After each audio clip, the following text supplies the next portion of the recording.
Hi, my name is Nick Sutton. I'm a CPA here in Fort Wayne, Indiana. I've been a practicing CPA since 1998.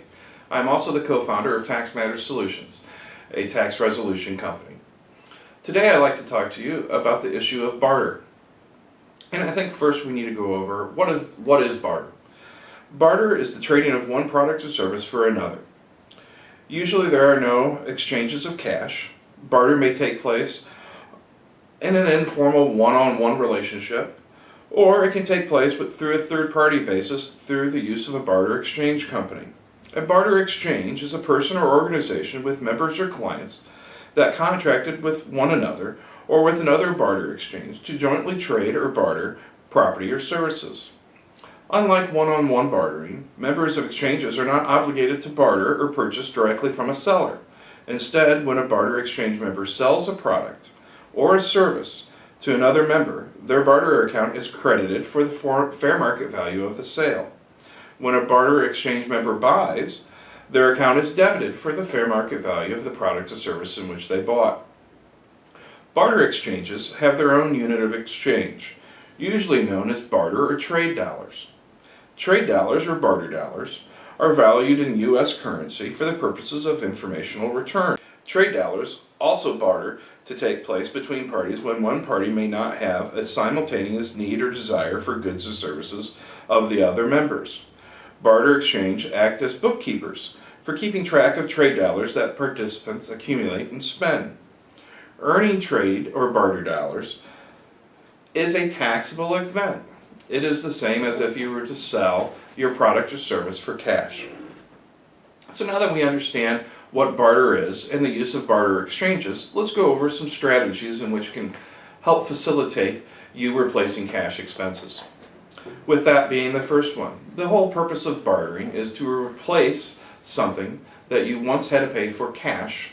Now we're able to use barter dollars to pay for that item. Another good strategy is to work yourself out of a deficit.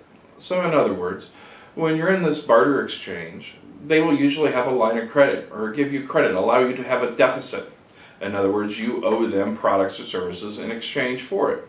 Well, if you have already went out and purchased your product or service through the exchange, you know that your need is going to be met. And then it's just a matter of working yourself out of that deficit. Compared to, well, I've offered all these products and services on trade and now I have a surplus in my account, but I don't have an ability to spend them on an item in which my company needs. Another important item is that you need to trade your excess capacity. If you do not have excess capacity, you should not be in a barter exchange. There is no reason for you to trade. Your entire day is full with people wanting to pay you cash for your products or service. It is only on the excess capacity that would make sense for you to barter.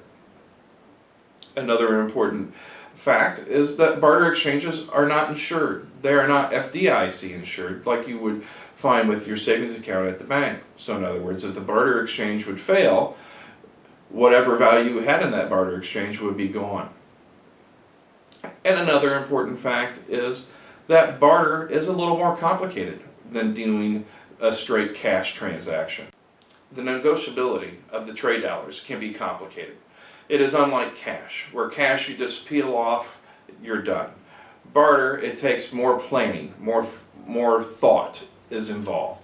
People are trading on their excess capacity. So for example, let's say that you had a landscaping project that you would like to barter for your business. Out front, the landscaping needed redone. Well, to contract with a landscaping firm in their peak season is probably not going to be beneficial to them, so therefore they are not going to barter. So you need to have the forethought of trying to get this done at the end of the season or the beginning of the season where that company has the excess capacity where they'd be more likely. To understand how barter can work in your business, please contact your accountant or feel free to give us a call here at Tax Matters Solutions and we can look at your excess capacity. We can look at your margins to see whether or not barter makes good sense for you and your company.